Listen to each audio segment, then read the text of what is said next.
मित्रों, राष्ट्रीय स्वतंत्रता संग्राम से संबंधित टेस्ट सीरीज 5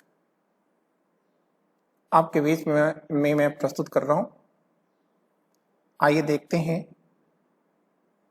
कि हमारी तैयारी का लेवल क्या है। तो क्वेश्चन नंबर 1 देखते हैं। भारतीय स्वाधीनता संघर्ष के संदर्भ में निम्नलिखित में से कौन सा कथन सही नहीं है? हकीम अजमल खान राष्ट्रवादी तथा चरमपंथी अहरार आंदोलन शुरू करने वाले नेताओं में से थे। ठीक कह रहा है। पहली चीज कि आप यहां ये जान लो, यही जानते भी रहो आप धीरे धीरे, कि ये जो अहरार आंदोलन है, यह अहरार आंदोलन कब चला था।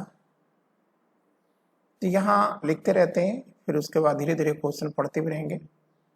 अहरार आंदोलन यह 1906 में चला था। कहां चला था? बंगाल में चला था। क्यों चला था? बंगाल विभाजन का विरोध करने, विभाजन का विरोध करने के लिए तो था ही था, लेकिन इसका मूल जो उद्देश्य था वो था कि बंगाल विभाजन का समर्थन करने वाले जो मुसलमान हैं उनको समझाना था कि आप ऐसी भूल न करें, क्योंकि इतिहास हमें माफ नहीं करेगा। मतलब ये कहना है कि अगर आप बंगभंग का समर्थन कर रहे हो, ठीक है, अंग्रेजों का साथ दे रहे हो, ठीक है, तो निश्चय ही जो इतिहास आएगा, ठीक है, वह हमें एक ऐतिहासिक भूल करने के लिए दोषी मानेगा। ठीक है, तो इसका मतलब ये तो सही है, इसमें तो कोई प्रॉब्लम ही नहीं है। अब भारतीय राष्ट्रीय कांग्रेस के गठन के समय सैयद अहमद खान ने इसका विरोध किया था। जाहिर सी बात है वो करेंगे। ठीक है, क्यों उन्होंने किया था? उन्होंने क्या तर्क दिया था? आखिर जब विरोध किया तो उन्होंने क्या तर्क दिया था? एग्जैक्टली वे चाहते थे, कौन? सर सैयद अहमद चाहते थे कि जो मुसलमान हैं या अंग्रेज भक्त बने। ठीक है, अंग्रेज भक्त बने। तो जब अंग्रेज भक्त बनेंगे तो अंग्रेजी पढ़ेंगे तो इनके सामने साइंस आएगा, विज्ञान आएगा, और ऐसी स्थितियों में उनके अंदर तर्क आएगा, और तर्क के कारण वो चरमपंथ को छोड़ेंगे। लेकिन कांग्रेस करना क्या चाह रही है? कांग्रेस अंग्रेजों का विरोध करना चाह रही है। तो सर सैयद अहमद नहीं चाहते थे कि मुसलमान पुनः, ठीक है, उसी परंपरावादी सोच में जाकर के फंस जाए। ठीक है, क्लियर?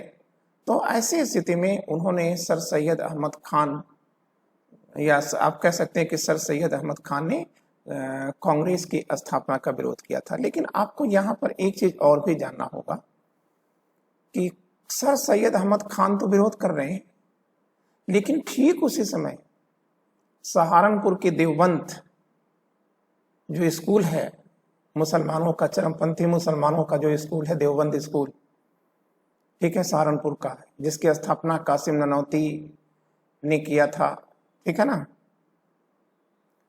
उन सब लोगों ने कांग्रेस की स्थापना का समर्थन किया था और मुसलमानों से कहा था कि आप जितनी बड़ी संख्या में कांग्रेस के अंदर जाना चाहे जाएं। ठीक है, तो इसका मतलब दूसरा पॉइंट भी सही है। फिर कह रहा है कि 1906 में गठित भारतीय मुस्लिम लीग ने बंगाल के विभाजन और अलग निर्वाचक समूह बनाए जाने का प्रबल विरोध किया था। नहीं, विरोध कहाँ किया था इसने तो समर्थन किया था ना। तो इसका मतलब ये है कि यह सही नहीं है, इसको निशान लगा देते हैं हम लोग। ये देखिए, ये हमारा क्वेश्चन हो गया। और डी कह रहा है कि मौलाना बरकतुल्लाह, और फिर कह रहा है मौलाना अब्दुल्ला सिंधी ने काबुल में अंतरिम सरकार का गठन करने वालों में से एक थे। जी हाँ, सही बात है। ठीक है, क्लियर ना? ये बरकतुल्ला साहब तो प्रधानमंत्री भी थे उसमें, ठीक है, राजा महेंद्र प्रताप सिंह इसके राष्ट्रपति थे और बरकतुल्ला ये क्या है? तो आप कहोगे प्रधानमंत्री थे सर, ठीक है। अब सेकंड क्वेश्चन देखते हैं। सेकंड क्वेश्चन है, दो सूचियां दी गई हैं, एक में व्यक्ति दिया गया है और दूसरे में विषय दिया गया है। तो मैकडोनाल्ड के सामने डॉक्ट्रिन ऑफ लैप्स लिखा हुआ है और ये वाइसराय लिन लिथगो लिखा हुआ है। थोड़ा मैं हिंदी में लिख देता हूं, फिर आपके लिए आसान होगा। वैसे ऐसा कोई अंग्रेजी तो है नहीं, ये नाम है लिन लिथगो। तो वाइसराय लिन लिथगो के सामने कम्युनल अवार्ड लिखा है, डलहौजी के सामने अगस्त ऑफर लिखा है, चेम्सफोर्ड के सामने द्वैत शासन पढ़ाई लिखा है। तो देखिए अगर हम इसे मिलाएं तो प्रधानमंत्री रैमजे मैकडोनाल्ड हैं ये, और प्रधानमंत्री रैमजे मैकडोनाल्ड ने क्या दिया था? 1932 में कम्युनल अवार्ड दिया था। वाइसराय लिन लिथगो ने क्या दिया था? 8 अगस्त 1940 को अगस्त ऑफर ले आया था, अगस्त प्रस्ताव। डलहौजी ने क्या किया था? गोद लेने की प्रथा का अंत कर दिया था, मतलब ये वाला है। और चेम्सफोर्ड ने क्या किया था? डायरची सिस्टम या द्वैत प्रणाली को लागू किया था, ठीक है। तो अब आप इसे मिलाएंगे तो ये क्या होगा? तो जाहिर सी बात है कि एक का दो और कहीं नहीं, अच्छा 2 बार है लिन लिथगो, 3 है, ठीक है, फिर डलहौजी 1 है, इसका मतलब सी ये सही है, ठीक है। आइए थर्ड क्वेश्चन देखते हैं। थर्ड क्वेश्चन कह रहा है कि भारत की स्वतंत्रता संग्राम से संबंधित निम्न कथनों में से कौन सा एक सही नहीं है? मतलब आपको गलत तलाशना है। रॉलट एक्ट 15 मार्च 1919 को लागू होता है।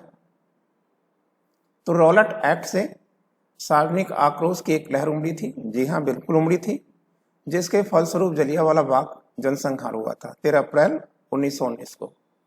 तो सही तो है। सुभाष चंद्र बोस ने फॉरवर्ड ब्लॉक की स्थापना किया था कलकत्ता में 1940 में, ये भी सही है।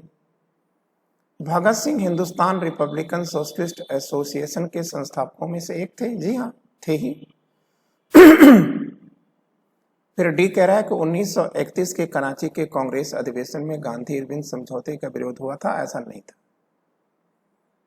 ठीक है, ऐसा कुछ भी नहीं था। और अब अगला पॉइंट देखते हैं।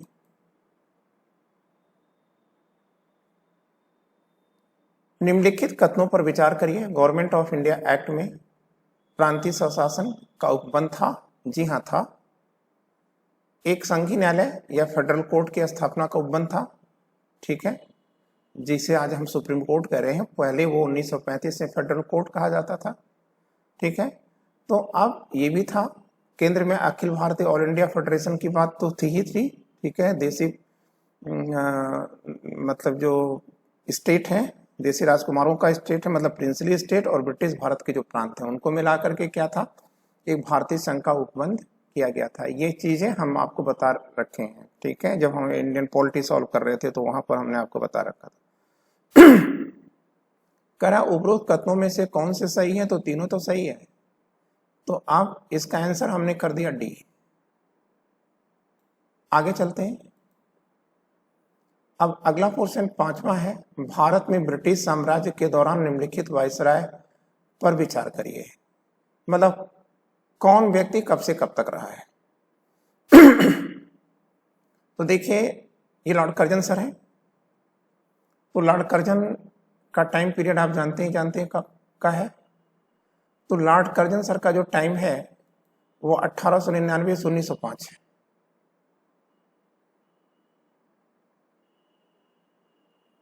1905 है। चेम्सफोर्ड का समय क्या है? 1916 से 1921 है। हार्डिंग सर का समय क्या है? 1910 से 1916 है, ठीक है। और लॉर्ड इरविन सर का समय क्या है? ठीक है, 1900 29 से 31 तक है। तो अब आप इसको मिला लेंगे। सबसे पहले क्या आ रहा है, कर्जन आ रहा है, तो कर्जन आएगा। इसके बाद लॉर्ड हार्डिंग आ रहे हैं, 3 आ गया, मतलब आपका सही क्या हो गया है, 1 3 4। अब आगे चलिए।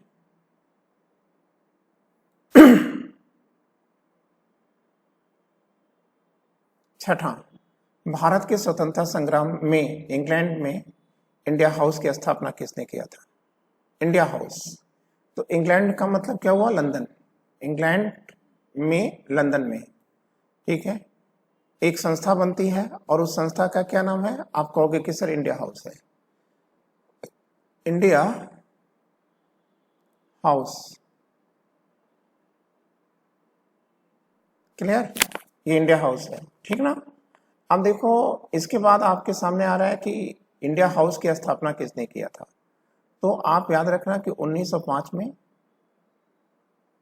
श्यामजी कृष्ण वर्मा ने किया था।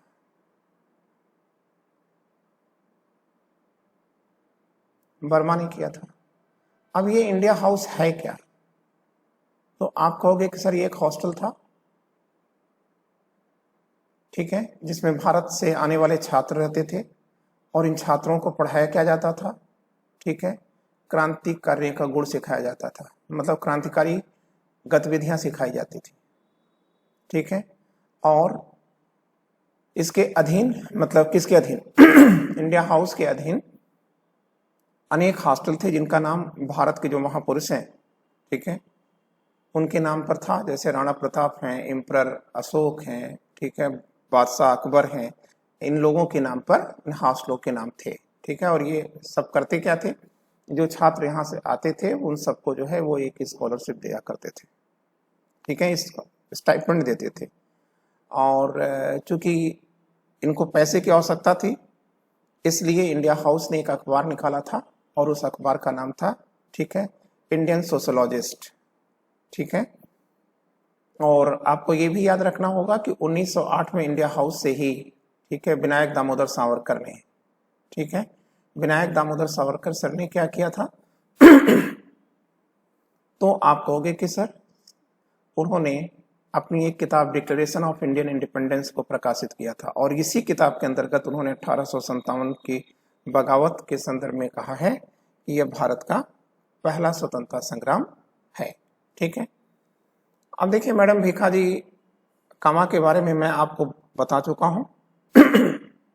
क्रांतिकारियों की मां है और 1907 में ये जर्मनी के स्टुटगार्ट शहर में गई थी। क्या करने वहां गई थी, आप कहोगे कि सेकंड कम्युनिस्ट इंटरनेशनल में भाग लेने के लिए गई थी, ठीक है ना। और इसके साथ साथ इन्होंने, ठीक है, जो एक संस्था बनाई गई थी महाराष्ट्र में अभिनव भारत, ठीक है, उनकी क्रांतिकारियों को उन्होंने एक रशियन मैगजीन थी बम मैनुअल, वो डिस्ट्रीब्यूट किया था, ठीक है ना। तो ये सारी की सारी चीजें हम लोगों ने जाना। दादा भाई नौरोजी के बारे में है, हम लोग आगे भी चर्चा करेंगे। रास बिहारी बोस, रास बिहारी बोस एक बड़े क्रांतिकारी हैं और दिल्ली बम कांड जो कि 1911 में हो रहा है, इसमें वाइसराय हार्डिंग सेकंड पर बम फेंका गया था और इसके बाद जब ये पुलिस इनके पीछे पड़ी तो ये 1915 में भाग करके जापान चले गए थे और जापान में रहते हुए इन्होंने क्या किया था, सुभाष चंद्र बोस को इन्विटेशन किया था और उनके साथ आजाद हिंद फौज में ये लगे रहे, ठीक है ना। ये सब चीजें धीरे धीरे आता रहेगा और फिर हम लोग और व्याख्या करते रहेंगे। श्यामजी कृष्ण वर्मा आप जान चुके हैं, तो इसका आंसर क्या होगा, तो आप कहोगे कि सर श्यामजी कृष्ण वर्मा सर होगा। अब हम लोग 7 देखते हैं क्या है। 7 में कह रहा है कि निम्नलिखित में कौन क्रांतिकारी से आध्यात्मिक नेता बना था, ठीक है।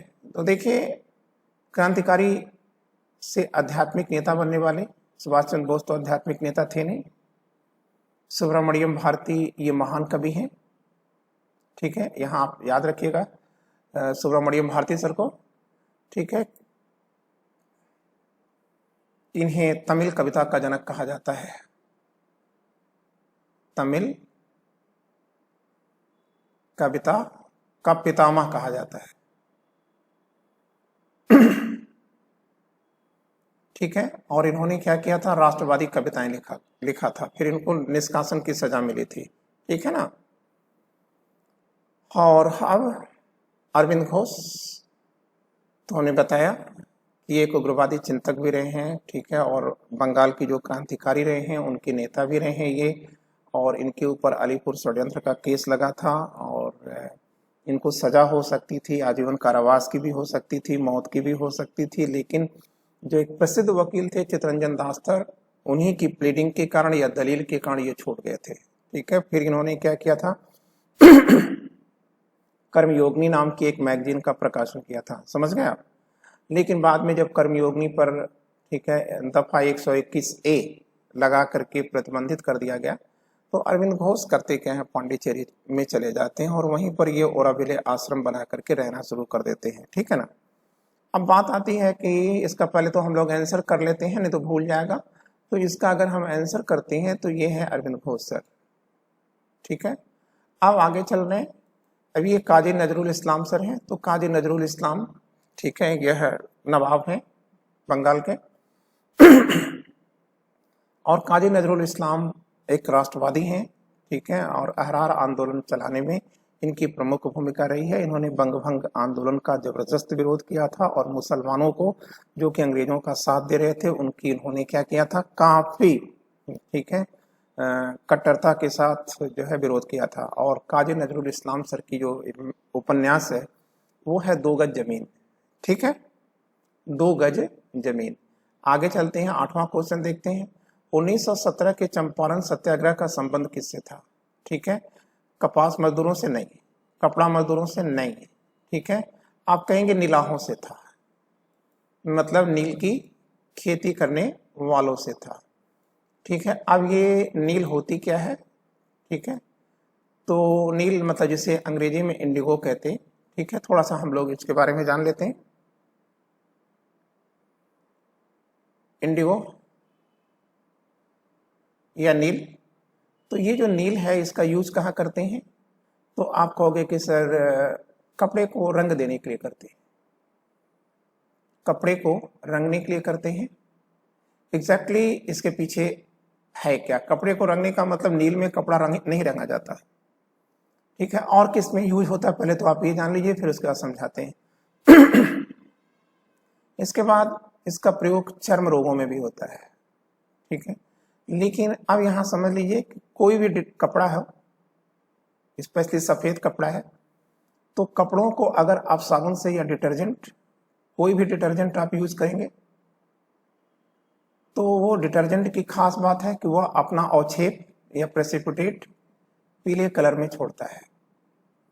ठीक है, तो अब हम करते क्या है कि नील नीला होता है, नीला होता है, तो अब अगर हम पीले और नीले रंग को, मतलब नीली होती है, अगर इसको मिला दें तो ये कलर कौन सा आएगा? आप कहोगे कि सर यह सफेद आएगा, चटकीला सफेद आएगा। तो इसी ठीक है सफेदी के लिए जो है इसका सर्वाधिक प्रयोग होता था।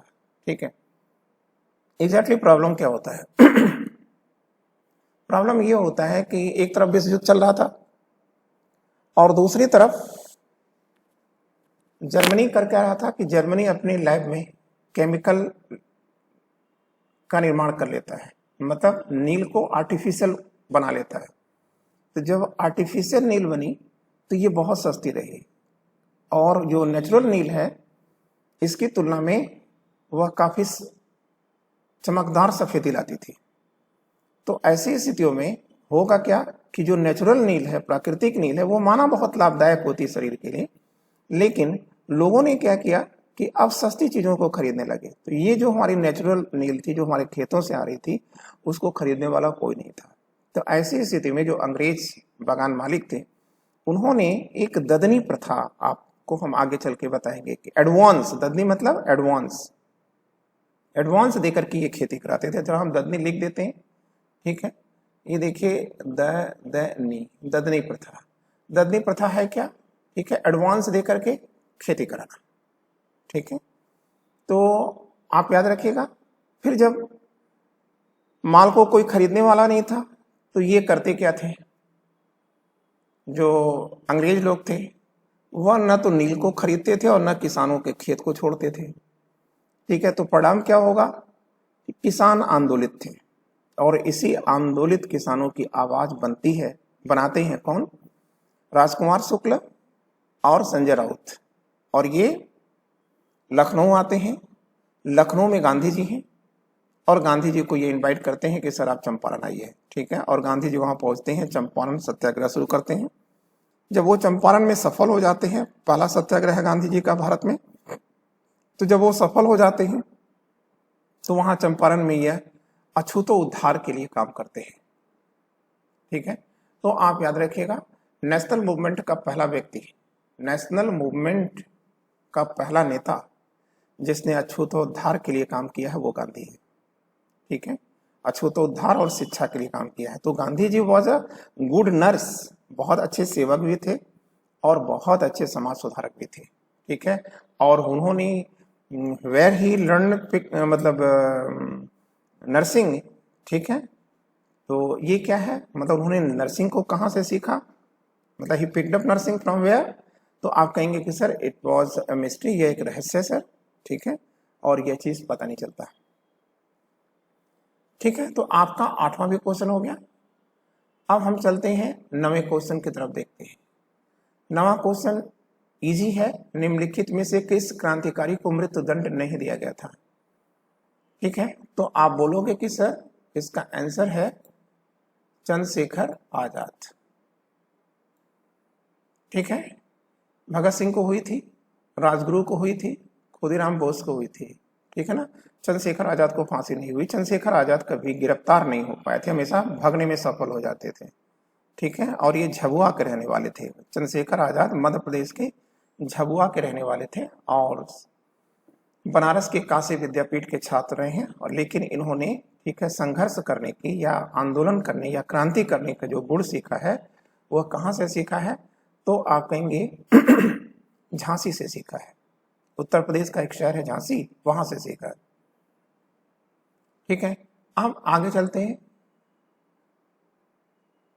10वां है, प्रसिद्ध क्रांतिकारी चंद्रशेखर की मृत्यु कैसे हुई थी। तो देखिए, इसमें बहुत ज्यादा कुछ नहीं करना है, आपको सीधे जानना है कि अल्फ्रेड पार्क इलाहाबाद में है। ठीक है, जब यह एसपी, इलाहाबाद के जो एसपी हैं नाटगवर, तो नाटगवर द्वारा जब ये घेर लिए गए थे, तो ऐसी स्थितियों में इन्होंने अपने साथी को भगा दिया। और भगाने के बाद क्या हुआ कि खुद पुलिस की गोली से मरने के स्थान पर इन्होंने अपनी रिवॉल्वर निकाली। ठीक है, और रिवॉल्वर से इन्होंने खुदकशी कर ली थी।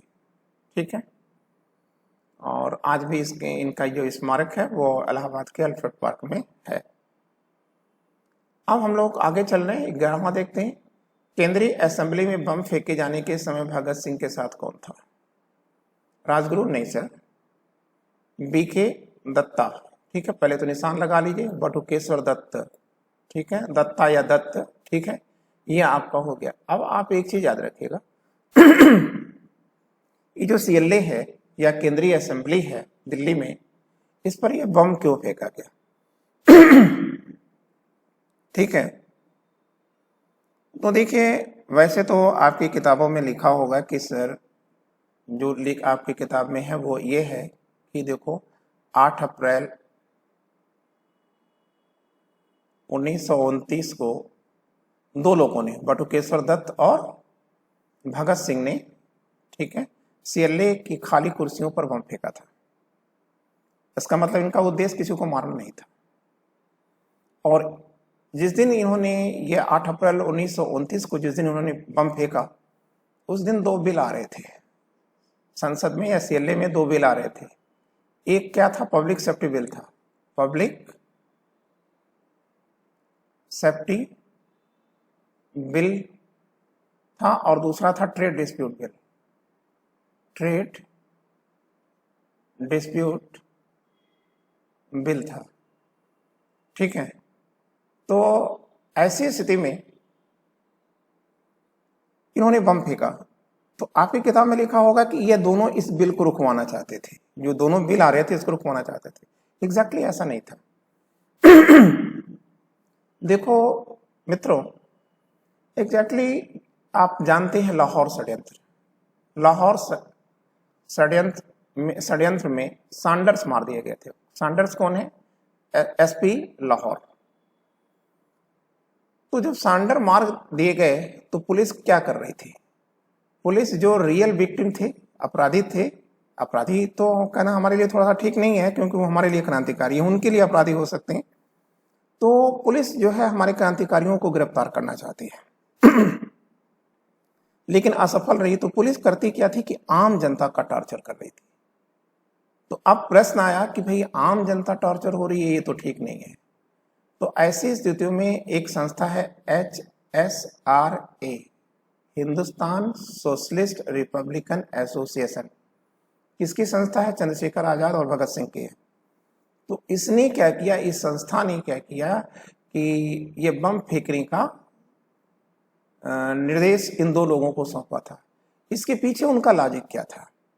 क्योंकि अगर हमने CLA में बम फेंक दिया तो जो पुलिस है इसका ध्यान बट जाएगा, ठीक है ना। तो इसका मतलब ये है कि CLA में बम फेंके जाने की मूल में जो रीजन है वो क्या है?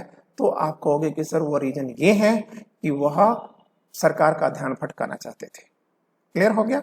आगे चलो। ब्राह्मण कह रहा है कि मुस्लिम लीग की स्थापना वर्ष 1906 में ढाका में हुई थी। इसकी स्थापना का श्रेय निम्न में से किसे प्राप्त है? देखो पहले निशान आप लगा लो।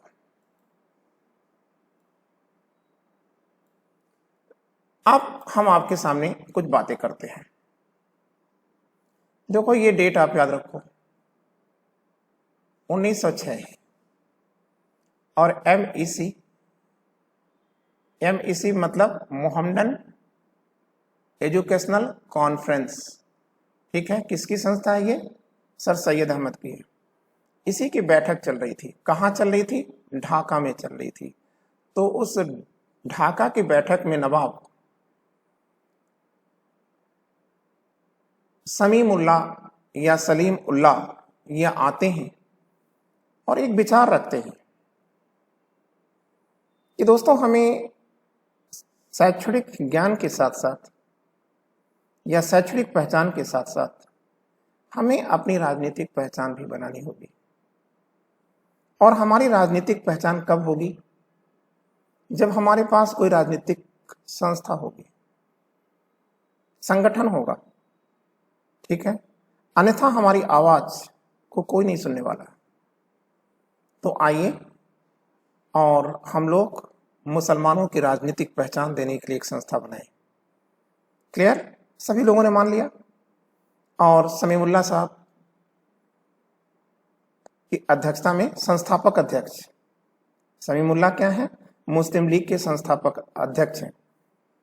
तो इन्हीं के नेतृत्व में, मतलब आप कह सकते हैं कि इन्हीं के गाइडेंस में, ठीक है, क्या बनाया गया? मुस्लिम लीग की स्थापना की गई। और फिर ठीक है, मुस्लिम लीग का कॉन्स्टिट्यूशन लिखने के लिए, ठीक है, वकार उल मुल्क और मोहसिन उल मुल्क को नियुक्त किया गया था। तो जो मुस्लिम लीग का कॉन्स्टिट्यूशन है उसे ग्रीन कॉन्स्टिट्यूशन के नाम से जाना जाता है, ठीक है। वर्तमान में पाकिस्तान के कॉन्स्टिट्यूशन को भी ग्रीन कॉन्स्टिट्यूशन या हरा संविधान कहा जाता है, ठीक है। रहमत अली आप पढ़ चुके हैं, पाकिस्तान शब्द के रचयिता है 1933 में। नवाब शौकत अली हैं, ये खिलाफत आंदोलन से जुड़े हुए हैं। और मोहम्मद अली जिन्ना को बताने की कोई जरूरत नहीं है, ठीक है, जब जरूरत आएगी तो बताया जाएगा।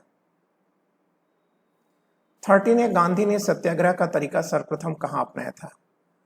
तो देखिए, अगर यहां पर इंडिया के सारे स्थान होते तब तो फिर हम लगा देते चंपारण, लेकिन यहां पर दक्षिण अफ्रीका है तो हम यहां लगाएंगे। तो आप कह देंगे कि गांधी जी ने सत्याग्रह का रास्ता पहली बार दक्षिण अफ्रीका में अपनाया था। और किसके विरोध में अपनाया था? तो आप कहोगे रजिस्ट्रेशन एक्ट के विरोध में अपनाया था। किसके विरोध में? Registration act. अब ये रजिस्ट्रेशन एक्ट क्या है? जो इंडियन लोग हैं या एशियन कह सकते हैं, उन लोगों के विवाह का रजिस्ट्रेशन वहां कराना अनिवार्य था। वहां की सरकार ने यह नियम पारित कर दिया था। तो उसी नियम के विरुद्ध गांधी जी जो है रजिस्ट्रेशन मतलब सत्याग्रह करते हैं, ठीक है, और अंतोगत्वा सरकार झुकती है और मान लिया जाता है। 14वां है स्वदेशी आंदोलन का प्रारंभ सर्वप्रथम भारत में किस प्रांत से शुरू होता है? ये बहुत इजी क्वेश्चन है, ठीक है। स्वदेशी आंदोलन ये बंगाल से शुरू होता है। बंगभंग की कोख से उत्पन्न होने वाला आंदोलन है स्वदेशी आंदोलन, ठीक है ना। और इस शब्द को रचा किसने था? ये आपको हमने बताया था कि के मित्रा ने, ठीक है। और स्वराज शब्द को किससे रचा था? आप कहोगे कि सर वो तिलक सर ने। 15वां क्या है? निम्नलिखित में से किस अधिनियम के द्वारा प्रथम बार प्रांतों में, ठीक है, क्या लागू किया जा रहा है? तो आप कहेंगे दोहरी शासन प्रणाली लागू कर उत्तरदायी सरकार की स्थापना की गई, ठीक है ना।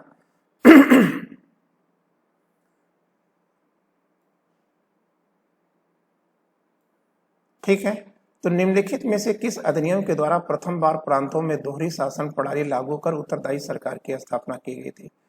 तो बच्चों कह रहा है कि दोहरी शासन प्रणाली मतलब डायहार्की, द्वैत शासन प्रणाली, ठीक है। तो आप कहोगे कि सर इसका answer government of India act 1919 है, ठीक है। इसकी व्यापकता हम लोग देखेंगे जब हम लोग एक्ट पढ़ने लगेंगे तब। 16वां स्वराज दल का उद्देश्य क्या था? तो देखिए स्वराज दल 1 जनवरी 1923 में बनती है और उसका उद्देश्य केवल इतना है कि हम लोग चुनाव जीतेंगे। चुनाव जीतने के बाद विधानसभा में, या आप कह सकते हैं केंद्रीय विधानसभा में या संसद में पहुंचेंगे, और संसद में पहुंच करके जो सरकार की जन विरोधी नीतियां हैं, ठीक है, उसको पास नहीं होने देंगे, ठीक है। उसमें अड़ंगेबाजी करेंगे, हो करेंगे, ठीक है ना। तो ऐसी स्थिति में स्वराज दल का उद्देश्य क्या था? ये है पहला।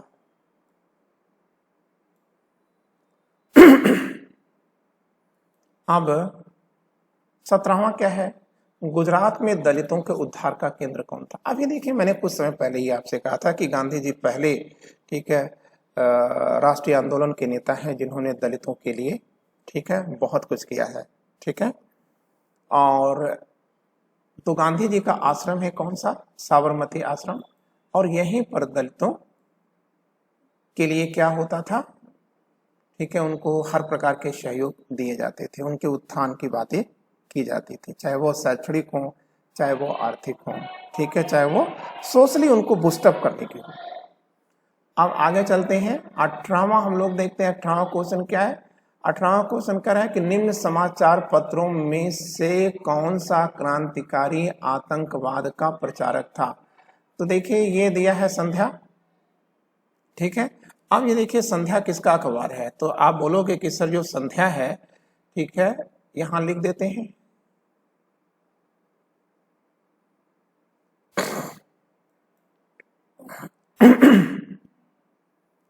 पहली चीज तो आप ये लिखो कि संध्या निकलता कहां से है। तो आप कहोगे कि सर 1906 में बंगाल से तो निकलता है, ठीक है। पल्ली, बंगाल में एक स्थान है पल्ली, वहां से निकलता था। इसके बाद ये वैंकूवर से निकलता था। कनाडा का बंदरगाह है वैंकूवर। इसके बाद जर्मनी की राजधानी जो बर्लिन है, ठीक है, वहां से निकलता था, ठीक है। लेकिन इसका जो संस्थापक कौन था वो आप जान लें तो आप कहेंगे कि सर ब्रह्म बांधव उपाध्याय है, ठीक है ना। कौन है? तो आप कहोगे कि सर ब्रह्म बांधव उपाध्याय, ठीक है। वो इसके एडिटर हैं, संपादक हैं, मालिक हैं, सब कुछ है, ठीक है ना। और लेकिन हमको यहाँ पर एक बहुत अच्छा क्वेश्चन मिल गया कि ब्रह्म बांधव उपाध्याय ने ही, ठीक है, रविंद्रनाथ टैगोर को गुरुदेव की उपाधि दिया था। यह चीज आप याद रखिएगा, ठीक है, क्योंकि बहुत अच्छा क्वेश्चन बनेगा और बहुत सारे विकेट को यह, ठीक है, मतलब क्लीन बोल्ड कर देगा, ठीक है। तो गुरुदेव की टाइटल उन्होंने दिया था। देखिए जो युगांतर है ये भी 1906 में आया है, कलकत्ता से निकल रहा है और इसके दो मालिक हैं, ठीक है। एक वारिंद्र कुमार घोष हैं, अरविंद घोष के भाई हैं ये वारिंद्र घोष, और दूसरे हैं वारिंद्र घोष के साथ साथ भूपेंद्र नाथ दत्त विवेकानंद के भाई हैं। विवेकानंद का मूल नाम नरेंद्र नाथ दत्त था, ठीक है। तो ये है, तो एक भाई जो है इतना बड़ा संत था, दूसरा भाई, ठीक है, भी बहुत बड़ा आदमी था, मतलब क्रांतिकारी होना इतना आसान काम तो था नहीं। अब ये जो काल है, मतलब ये दोनों बंगाल से निकले हैं, ठीक है। और ये जो काल है इसके बारे में आप याद रखिएगा कि काल को क्या कहा जाता है। तो आप कहोगे कि सर काल को महाराष्ट्र का बारूद कहा जाता है।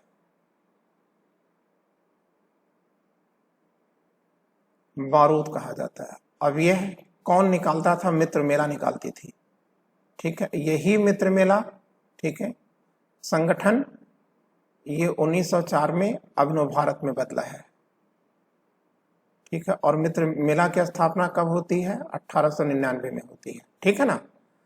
अब चलो आगे 19वां देखो। वाइसराय की कार्यकारिणी में किस भारतीय को सर्वप्रथम स्थान मिला था? बहुत इजी क्वेश्चन है। यहाँ पर ये देखो कर लिया हमने, सत्येंद्र प्रसाद सिन्हा या एसपी सिन्हा। अब बच्चों हमको एक चीज याद रखना होगा, ठीक है। देखो गवर्नमेंट ऑफ इंडिया एक्ट 1909 में क्या कहा गया था कि वाइसराय की जो एग्जीक्यूटिव है या कार्यपालिका है, और भारत सचिव की लंदन में जो कार्यपालिका है, उसमें भारतीयों की नियुक्ति हो सकेगी। यह पहली बार कहाँ कहा गया? गवर्नमेंट ऑफ इंडिया एक्ट 1909 में कहा गया, ठीक है। तो उसका परिणाम क्या होगा? सत्येंद्र प्रसाद सिन्हा को वाइसराय की कार्यकारिणी में नियुक्त किया गया था, और केजी गुप्ता को, ठीक है, प्रोफेसर केजी गुप्ता को ये भारत सचिव में का सदस्य बना करके भेजा गया था, मतलब भारत परिषद का सदस्य बना करके भेजा गया था। भारत सचिव भारत परिषद का चीफ हुआ करता था, ठीक है ना, मुखिया हुआ करता था। अब 20वां देखो, गांधी के अनुसार अहिंसा क्या है? ठीक है, देखिए अहिंसा कौन कर सकता है? देखिए हिंसा कौन करता है? पहले तो आप ये बताओ हिंसा कौन करता है, ठीक है, क्लियर। तो देखो हम बताते हैं आपको हिंसा कौन करता है। देखो जो आदमी कमजोर होता है ना, ठीक है,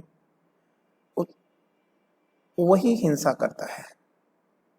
ताकतवर आदमी जो होता है कभी हिंसा नहीं करता, समझ गए, क्लियर। और वो अहिंसावादी होता है, और अहिंसा ही क्या होती है, ठीक है, उसकी शक्ति होती है, ठीक है ना। तो इसीलिए गांधी जी ने कहा था कि एक ताकतवर बनिए, ठीक है, ताकि आप अहिंसा को अपना सकें। तो ताकतवर व्यक्ति में ही अहिंसा होगी। जी हाँ, कमजोर आदमी रहेगा तो वो तो हथियार का प्रयोग करेगा, ठीक है ना, लेकिन जो ताकतवर आदमी रहेगा वह जानते हैं अपना विकास कैसे करना चाहता है। ये देखिए, ये बात आप याद रखिएगा, हो सकता है आपके लिए बहुत काम कर जाए, ये कुछ नसीहत भी आपको दे दे। देखिए जब आदमी कमजोर होता है, ठीक है, वो बदला लेने की बात करता है, बदला लेने की बात करता है। और जब आदमी ताकतवर होता है तो बदलाव लाने की कोशिश करता है, ठीक है। तो बदला लेने के लिए भाई आप कुछ भी रास्ता अपना सकते हैं ना, लेकिन बदलाव लाएगा, अपने दुश्मन को कैसे पराजित कर देगा? तो आप कहोगे कि सर वो बदलाव के द्वारा जो है उनको पराजित कर देगा, ठीक है ना।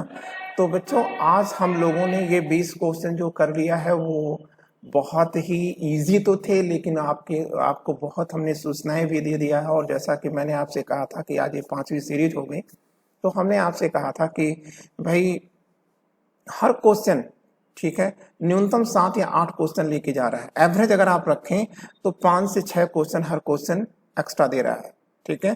तो वैसे तो हमने केवल 100 क्वेश्चन किया, लेकिन आज की तारीख में, लेकिन स्थितियां ये हैं कि अगर आप सही ढंग से क्लास कर रहे होंगे तो आप 400 से 500 क्वेश्चन बहुत इजीली कर जाएंगे, पा गए, ठीक है। तो देखिए, हमारी शुभकामनाएं आपके साथ हैं, ठीक है, और मुझे पूरा विश्वास है कि आप लगातार मेहनत कर रहे होंगे। और मैंने शुरू में भी कहा था और आज एक बार पुनः आपको याद दिला दूं कि अगर आप, ठीक है, कहीं से भी हमारे साथ वर्क करते रहते हैं, आधे अधूरे मन से करेंगे तब तो कुछ नहीं होगा, ठीक है। लेकिन ये है कि अगर आप एक आस्था या श्रद्धा के साथ, देखिए, क्योंकि इधर देखो हमारी तरफ, जो देने वाला होता है ना, आप उस देने वाले से तभी प्राप्त कर सकते हो जब आपके अंदर अहंकार ना हो,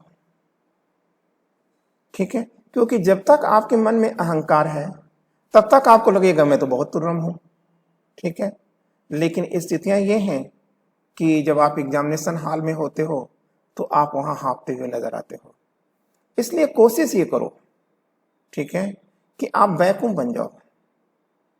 देखो आंधी कब आती है, ठीक है, आंधी तभी आती है जब किसी क्षेत्र में टेम्परेचर बढ़ता है और हवाएं गर्म होकर के हल्की होकर ऊपर बढ़ जाती हैं, ठीक है। तो ऐसी स्थिति में वो स्थान खाली हो जाता है, ठीक है ना।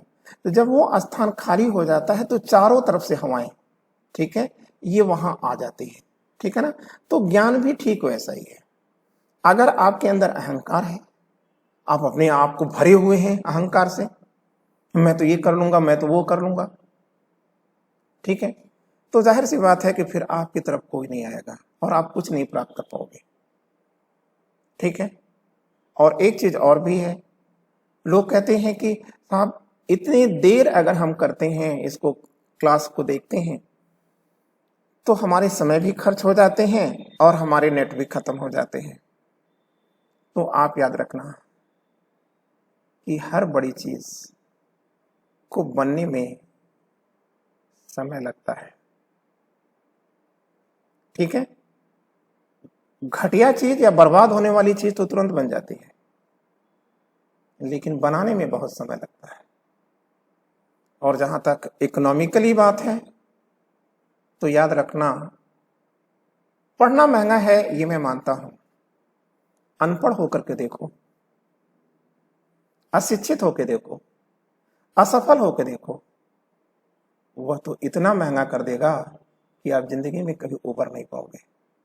इसलिए आप नियमित होइए और नियमित होने के साथ आप इसे करते रहिए, ठीक है। इसी में आपका और आपके परिवार का, ठीक है, सब कुछ निहित है, ठीक है ना। अपने आप को जिद्दी बनाइए, ठीक है। जैसे आप लोग देखो क्या करते हो, जिद की बातें देखो, देखो एक तो जिद आपकी ऐसी होती है, जैसे अगर आप किसी लड़की से प्यार करते हो या किसी लड़के से प्यार करते हो, तो यार उसको पाने के लिए आप किसी लेवल पे चले जाते हो। आप चिंता नहीं करते हैं अपनी जवानी की कीमत पर, अपनी जिंदगी की कीमत पर आप उसे पाना चाहते हो ना, ठीक है। माँ बाप के आंसू की कीमत पर भी उसे पाना चाहते हो, और नहीं मिला तो किसी पुल पर चढ़ करके और वहां से लगा लेते हो या लगा लेती हो। होता है कि नहीं होता है। तो बच्चों, मित्रों, यही जिद, यही तड़प अगर आप एजुकेशन में लगा लेते ना, तो आप बहुत ऊंचाई पे पहुंच जाते। और जितनी भी तर्क होते हैं ना, दलीलें होती है ना, वो जानते हो कौन देता है? अशिक्षित और अयोग्य आदमी देता है। यही दलील ही यह सिद्ध करता है कि आप निगेटिविटी के आदमी हो। और निगेटिविटी ये अच्छी चीज नहीं होती। ठीक है, अच्छा इंसान वो है जो विपरीत परिस्थितियों में नाव चला ले। ठीक है ना। ईश्वर कभी किसी के साथ भेदभाव नहीं करता होगा। आप कहते हो क्यों नहीं करता भेदभाव? ठीक है, हमें एक सामान्य घर में बना दिया और किसी को राहुल गांधी बना दिया, राजीव गांधी बना दिया, किसी को ये बना दिया, किसी को वो बना दिया, और चांदी का चम्मच लेके पैदा हुआ, हम तो अभाव में रह रहे हैं। आप याद रखना, ईश्वर ने आपको समय दिया है, और जो आदमी समय का मैनेजमेंट जान गया, ठीक है, और एक चीज और जान गया, पढ़ने का तरीका जान गया, तो वो सफल हो जाएगा। और तुम ये मत सोचना कि टारगेट को पाने वाला आदमी ही सफल होता है। क्या सुभाष चंद्र बोस आजाद हिंद फौज को बनाकर, ठीक है,